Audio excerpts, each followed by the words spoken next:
예, 그래서 이제 헝가리가 이게 재밌는 게 예, 예. 헝가리가 무지하게 재밌는 경우가 이제 그 우리가 이제 헝가리의 그 약간 장기 집권하고 있는 굉장히 카리스마 있는 지도자가 있죠. 빅토르 오반. 예. 이 사람 기독교 내세우고요. 전통 가치 내세우고요. 그다음에 그 EU의 이민 정책, 국경 정책에 결사 반대하고요. 그다음에 이 사람 글로벌리스트 결사 반대해서 헝가리가 조지 소로스의 입국을 금지시킨 최초의 국가 중에 하나예요. 그렇죠. 이게. 예, 예. 그런데 친중이었어.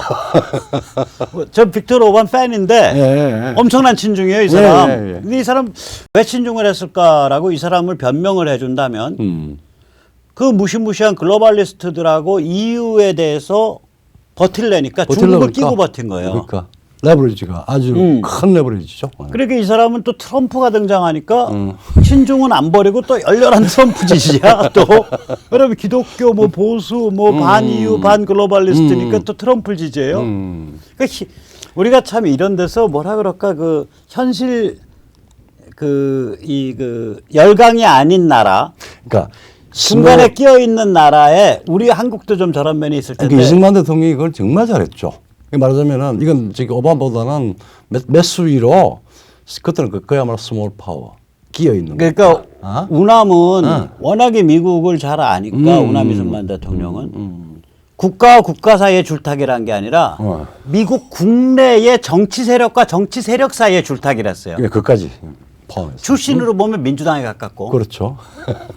그러나 정책으로 보면 공화당 강경 매파랑도 통하고. 그런데 공화당 고립주의랑은 또 반대고. 그렇죠. 그러니까 공화당 강경 매파하고 민주당 동원해서 공화당 고립주의를 압박시킨 거야. 그러니까 상황의 이 타픽의 정점에 따라서 그 자유자재로 그걸 섞었었어요. 예, 근데 이제 오반 같은 경우에는 그러니까 2010년대 초반까지만 해도 그렇게 미국이나 영국, 유럽의 국가의 정치 지평이 그 반글로벌리스트 진영이 확실하게 자리를 안 잡았단 말이에요. 그게 그렇죠. 이제 트럼프에서 자리 잡은 거기 때문에. 그러니까 그 전에는 버틸라 그러니까 이제 중국까지 끌어들여서 버티는 거 이제. 중국이 또 구애를 많이 했고. 구애를 많이 했고.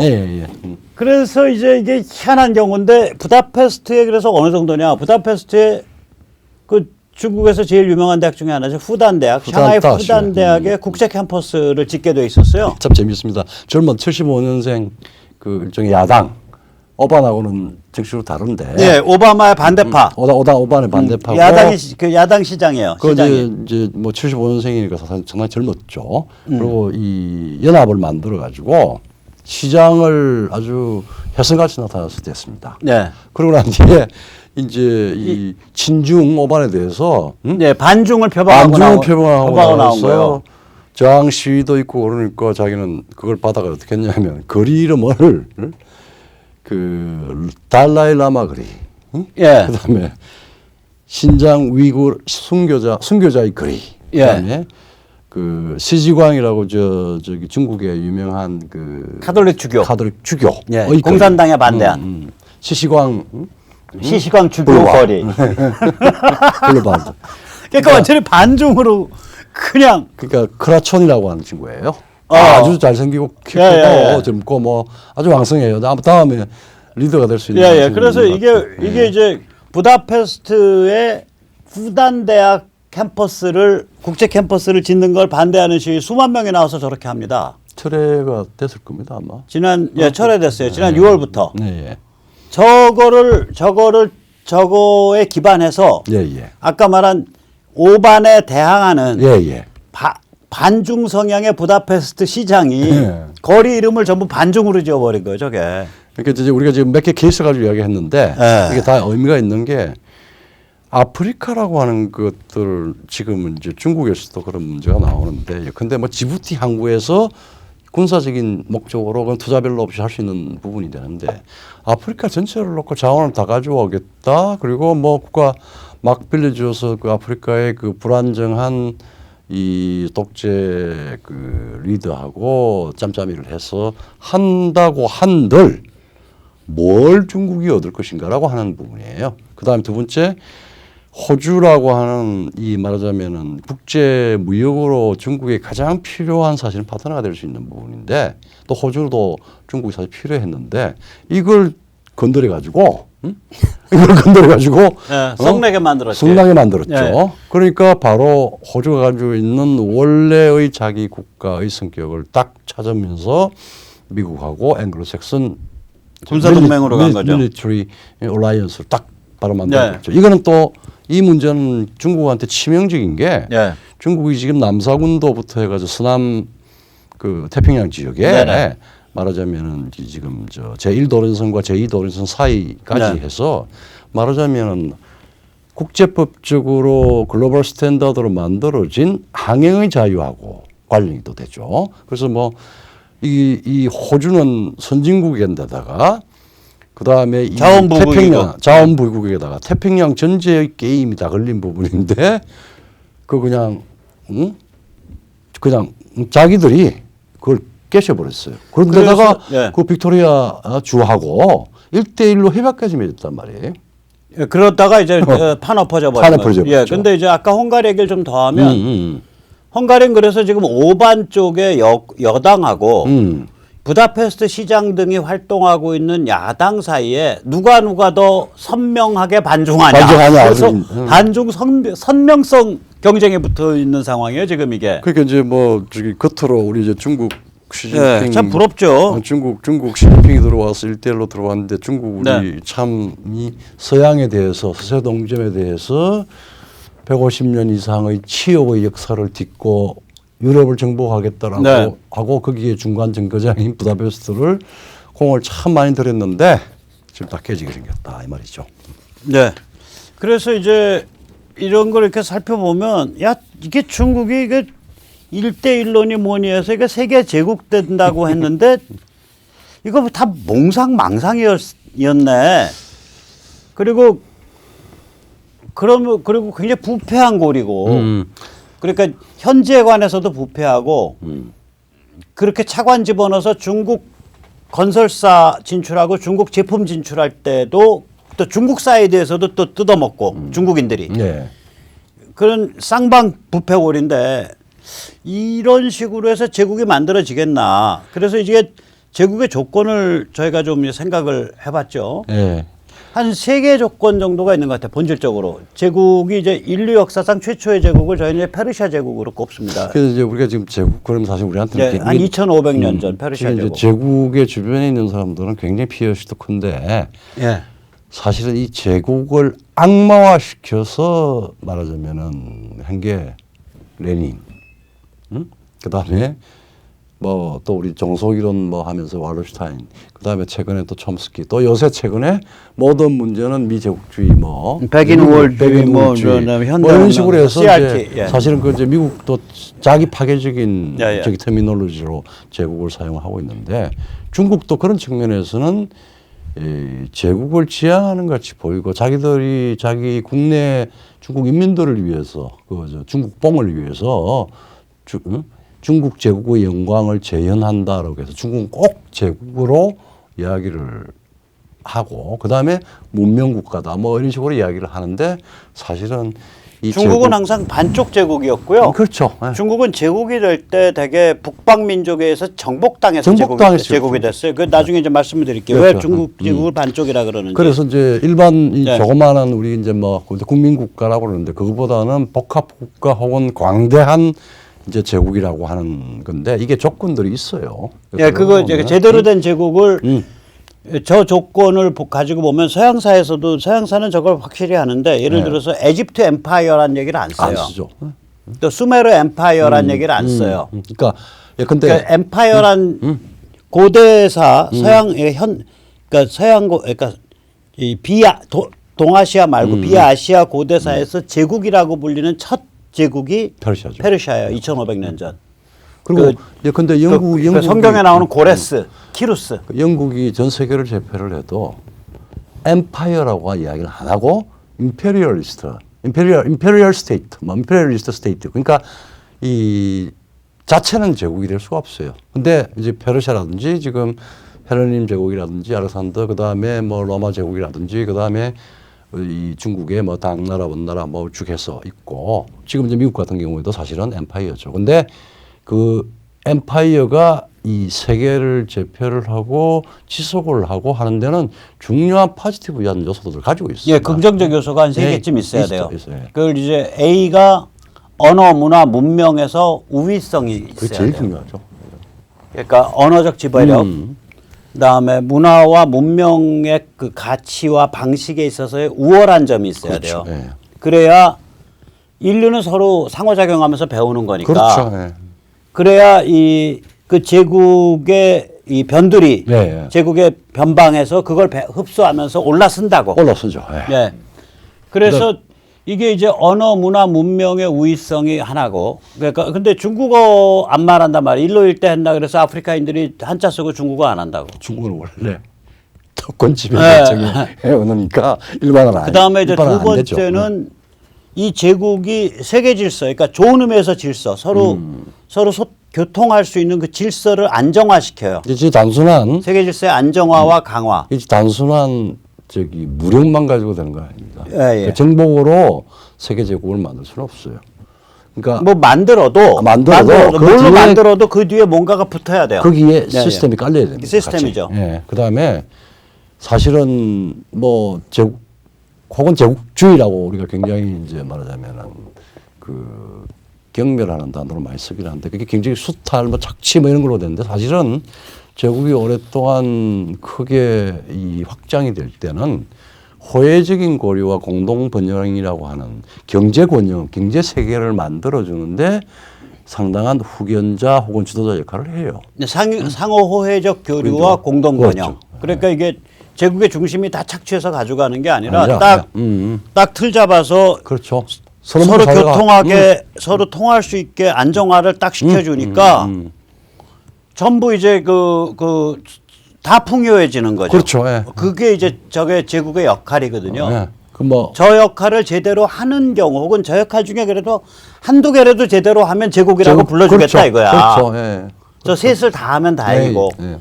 저희가 이렇게 뭐 주마간산적으로 역사를 보면 페르시아는 저 ABC 세계를 다 했어요. 페르시아 그렇죠. 제국은. 예. 헬레니즘 제국 짧았지만 짧았지만 다 ABC 세계를 다 하겠다고 튀어나온 거예요. 저거. 그렇죠. 그 다음에 헬레니즘을 이어서 받은 로마 로마 제국, 제국 로마 ABC 제국. 세계를 다 했다고요. 특히 셋 다 언어가 굉장히 언어나 사고방식, 사고방식, 문화, 문명 이게 지금도 저게 뭐야 그러니까 이탈리아어, 스페인어, 프랑스어를 로망스 랭귀지라 그러죠. 로망스. 그러니까 로만에다가 S 붙이고 로망스 랭귀지라 그러죠. 그렇죠. 그게 다 그 옛 로마 언어에서부터 나온 거죠. 그렇죠. 예. 자 그러면 이쪽으로 넘어와서 당나라를 보자 이거. 당나라를 보면 A는 없어. A가 없습니다. 예? 그러니까 언어, 문화, 문명에 특별한 우위성은 없는데 당이 한 거는 뭐냐면 저기 그 서남아시아까지 이르는 통로. 교육로. 예. 이게 사막 초원 강도 지역이거든. 그렇죠. 무법지대라고요. 그렇죠. 그거를 안정화시킨 거예요. 그래서 일정하게 서남아시아까지 이제 교육 그 번영 교역로를 만들고 오히려 문화나 사상은 서남아시아 들어왔죠. 쪽에서 당으로 들어왔지. 불교도 그때 거쳐서 들어온 게 불교, 대승화원 불교, 기독. 그때 기독교도 들어와요. 들어왔어 맞습니다. 예. 그때 유대교도 들어와요. 유태인도 들어왔고. 유태인도 많이 들어오고 그 전에 배 타고 들어왔었는데 저 광저우로. 광저우로. 예. 그때 육로로도 들어온다고. 들어왔어요. 조로아스터도 그때 들어와요. 조로아스터로 들어왔죠. 마니교도 그때 많이 들어와. 들어와요. 예. 그래서 중국은 아니면 그 당시에 당은 이 말하자면 교육을 그러니까 BC를 확보함으로써 함으로써 A를 인풋을 받은 거야. 그렇죠. 상위 당이. 사실은 예. 상위 문명을 흡수할 수 있죠. 상위라기보다 굉장히 아무튼 좋은 아니, 요소를 가진 좋은 요소를 가진 거를 문명, 흡수할 수 있어요. 흡수할 수 있죠. 원도 굉장히 유사해요. 예. 원은 원래는 징기스칸이 아까 말씀하셨지만 징기스칸이 지배할 때는 징기스칸 처음에는 사람 다 잡아 죽이고 그렇죠. 농경지에다 풀밥 만들어서 양 놓아서 먹이자야. 예, 그렇죠. 그러다가 이걸 제국을 만드세요라고 컨셉을 준 그 게 누구죠? 그 야율 초제죠. 예. 그렇게 대량 학살해서 풀밭으로 만들지 마시고 다 먹고 사는 방식대로 먹고 살게 해주고 그 위에서 지배하는 제국을 만드세요라는 그렇죠. 컨셉을 야율초제가 왜냐하면은 큰 단위를 운영하려 그러면은 자율적으로 돌아가는 시스템을 깔아줘야 돼요. 그리고 상호 교류하게 만들어줘요. 네, 그러니까 원도 보면은 이 그 언어 문화 문명의 우위성은 없었지만 예, 예. 군사력 우위성 외에는 없는 거거든요. 네, 근데 그렇죠.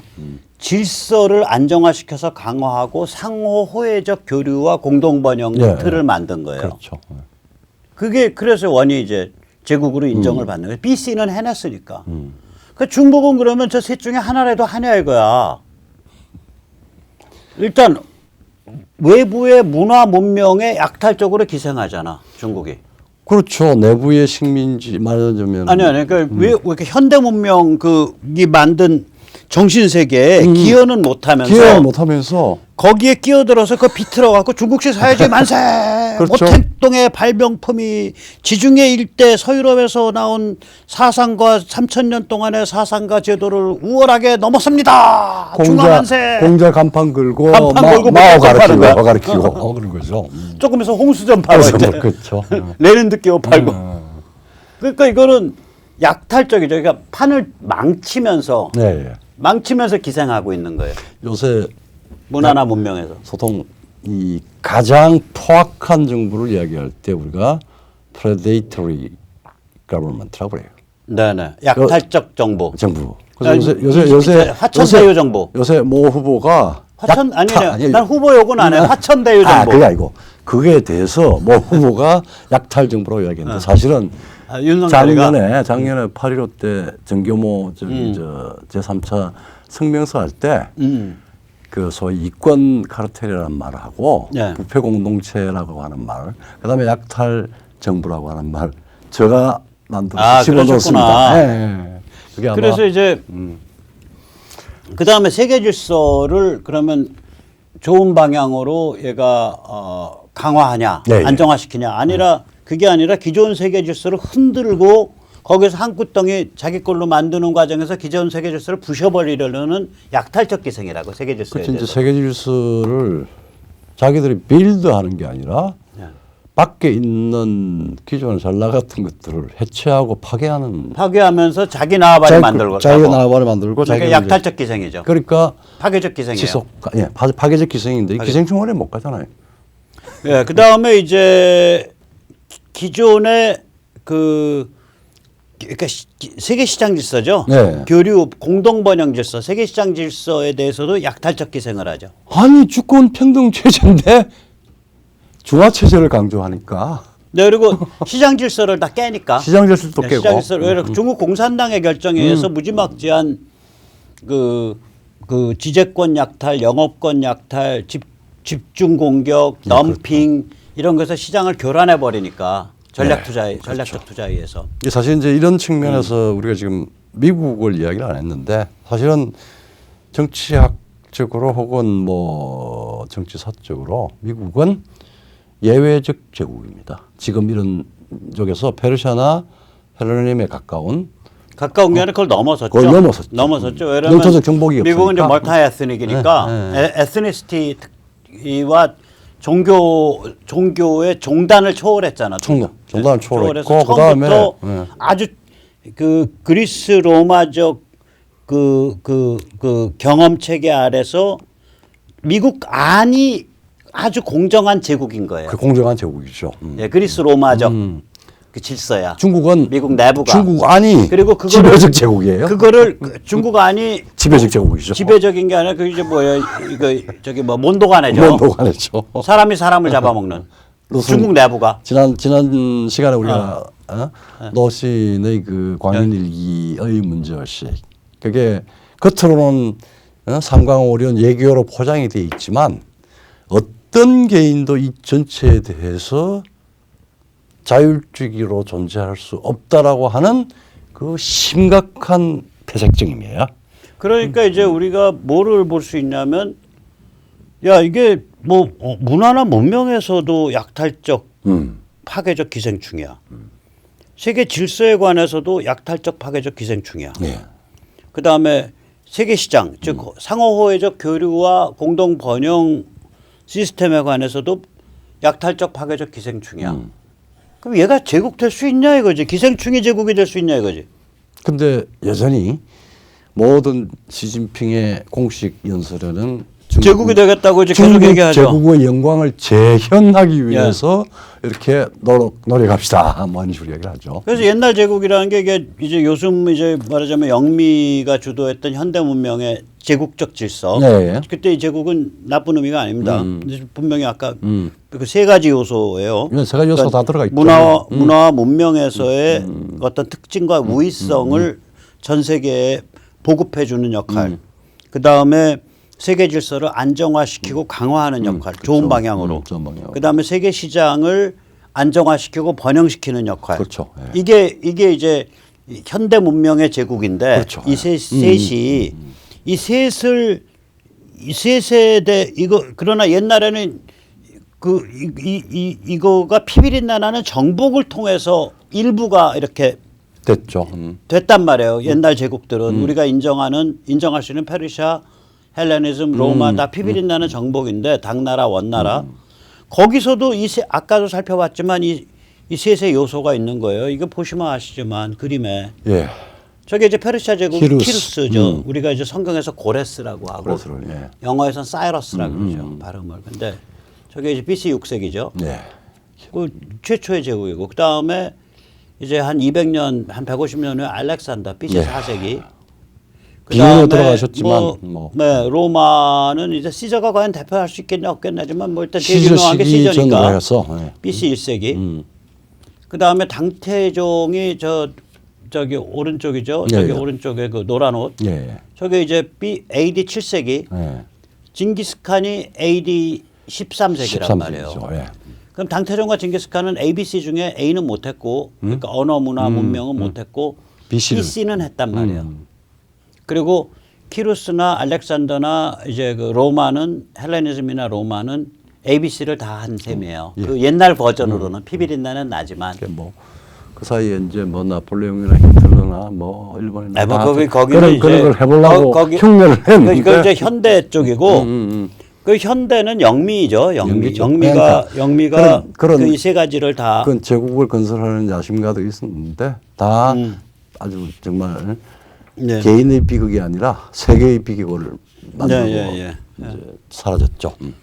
그래서 우리가 이런 문제를 볼 때는 어떤 그 세계사를 수천 년에 이렇게 조망을 하는 관점을 좀 가질 필요가 있어요. 그렇습니다. 예. 중국이 제국이 될 수 있냐?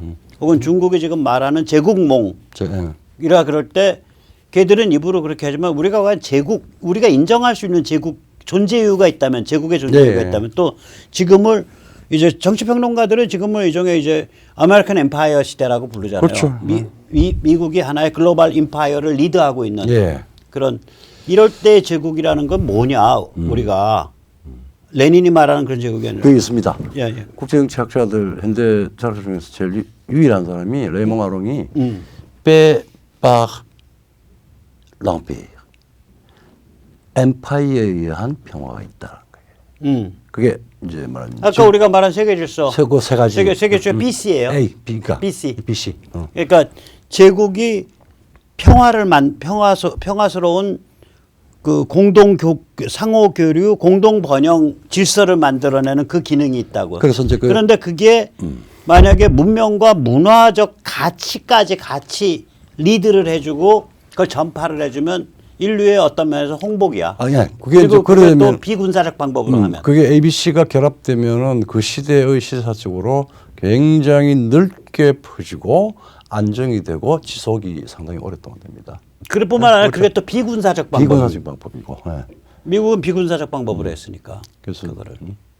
Peace by Empire. 네, 그런 거죠. 그건 이제 영미계통에는 정치 이론에서 안 나옵니다. 영미는 이제 그 거의 이제 PC 정치적 정당 그러니까 저기 뭐야 PC 그러니까 눈치 보느라고 욕 먹을까봐 그렇죠. 그런 얘기를 별로 안 하는데 그리고 이제 역사를 그렇게 많이 안 보니까 그랬는데 좀 뭐 저기 영국하고 프랑스의 국정치 쪽에 그건 아직까지도 중요한 역사사회학적인 그러니까 이 현재의 국제정치적인 문제를 보는데도 횡어로 비교, 종어로 시간적인 비교 속에서 항상 조망을 해요. 미국이 지금 이끄는 예. 21세기 이 질서가 예. 위대한 게 하나가 뭐냐면 미국이 지금 이 소통에 있어서도 넘버원이란 말이에요. 그렇죠. 예.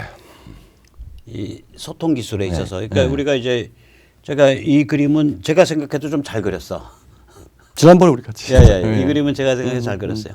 그러니까 이 소통 기술이 바뀌면은 문명이 바뀌거든요. 그렇죠. 그러니까 사회가 살아가는 방식이 근본적으로 바뀌어 버리는데 결국은 예, 수메르의 쐐기 문자, 그 다음에 에집트의 상형 문자가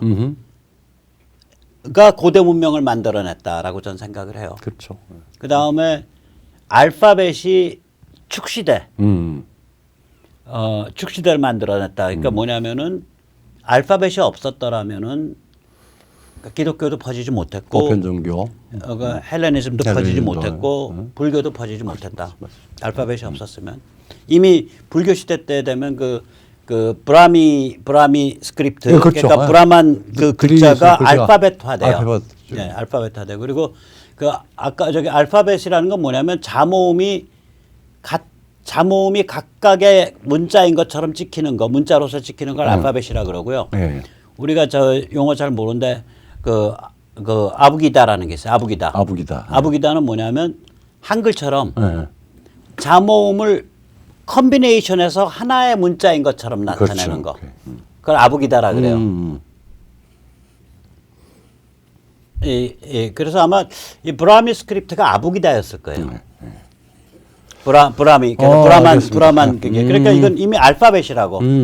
한글이 알파벳이잖아요. 자음모음이 그렇죠. 있는데 특별히 뭐 요새 뭐 기역, 시읒, 쌍기역 해서 개객기 이렇게 그 금치고 피해 나가려고 하는 거 외에는 항상 자모음을 결합해서 한 글자를 만들잖아요. 그렇죠. 한글은. 예. 아부기다죠. 아부기다죠. 예. 근데 그러니까 그런 게 나왔기 때문에 저 축시대. 그러니까 인류 보편의 종교적 각성이나 이런 것들이 이제 시작된 거고. 그다음에 르네상스 종교 교육이 과연 종이 펄프와 구텐베르그 인쇄소를 없었으면 그게 퍼져나갔겠냐. 저변화가 안 되죠. 종교 교육의 핵심은 성경을 모국어로 번역하는 거가 핵심인데. 그렇죠. 핵심이죠. 종이 펄프와 인쇄술이 없으면 번역해 놔봐야 그게 몇 분이나 나가겠냐 이거지. 그렇죠. 르네상스 역시 마찬가지고 지식의 덩어리인데 르네상스는. 그 다음에 이제 신문, 라디오, 텔레비 저게 현대국가 대중사회거든요. 특히 이제 그런데 지금 그렇게 되면은 지금 소통은 지금 이제 개인 관점, 개인 소통까지 간 건데 스마트폰에 의해서 그러면 이제 이게 우리가 뭐를 의미하냐면 이 일련의 문명의 변화, 문명의 이 아주 근본적인 변화 과정, 특히 이 개인 관점, 개인 소통의 등장 과정이 이것조차도 미국에 의한 작품이고 지금 미국이 주도하고 있잖아요. 그렇죠. 그러니까 이게 저것도 그래서 저거는 저런 개인 관점, 개인 소통 기술을 가지고 중국은 무슨 짓을 하고 있냐면 디지털 감시 체제를 만들었잖아요. 그렇죠. 제가 그게 한 말에 그게 그러니까 파괴적 약탈적 기생이라고 하는 그렇죠. 거예요. 그 기술은 인터넷 기술, 정보 기술은 원래는 개인 관점, 개인 소통을 지향해서 사람을 해방시키는 기술인데 이걸 정부가 독점을 한 다음에 이걸 가지고 사람을 개돼지로서 양떼로서 컨트롤하는 데 쓰니까 이게 아까 말씀드리는 전형적인 파괴적 약탈적 기생이죠. 그러니까 수단과 목적이 전도가 됐고 이걸 지금 이 그림 속에 나타나는 건 인류사의 가장 중요한 부분은 사실은 정신의 역사다라고 하는 거예요. 그렇죠. 정신의 역사죠. 네. 그리고 정신이 소통에 의해서 개인화된 소통에 의해서 전달되고 모아지고 확산되고 그렇죠. 분열되고 하는 거니까 그게 정신이라. 그 소통이 아니라 약탈을 위한 수단으로 쓰니까 황당한 거죠. 그래서 원래 포식자라는 뜻입니다. 네. 그래서 중국은 이제 저 제국의 꿈이 다 끝난 것 같아요. 그리고 원래부터 저게 말도 안 되는 몽상이고 그래서 이제 경제적으로는 완전히 작살이 난 거고. 예. 자, 오늘 여기까지. 중국이 서서히 아주 침몰하고 굉장히 힘들어질 것 같습니다. 장기 침체 들어가는 거죠. 장기 침체에 들어갑니다. 내부적인 역동성이 예. 고갈돼 있으니까. 그럴 때마다 우리는 다시 부활을 하고 우리는 활력을 행복한 거죠. 얻고. 우리는 행복한 거지. 그래 됐습니다. 예. 자, 네 오늘 이 시간에 여기까지 모시고요. 조금 이따 다른 꼭지 가지고 또 뵙겠습니다. 네. 감사합니다. 네, 감사합니다.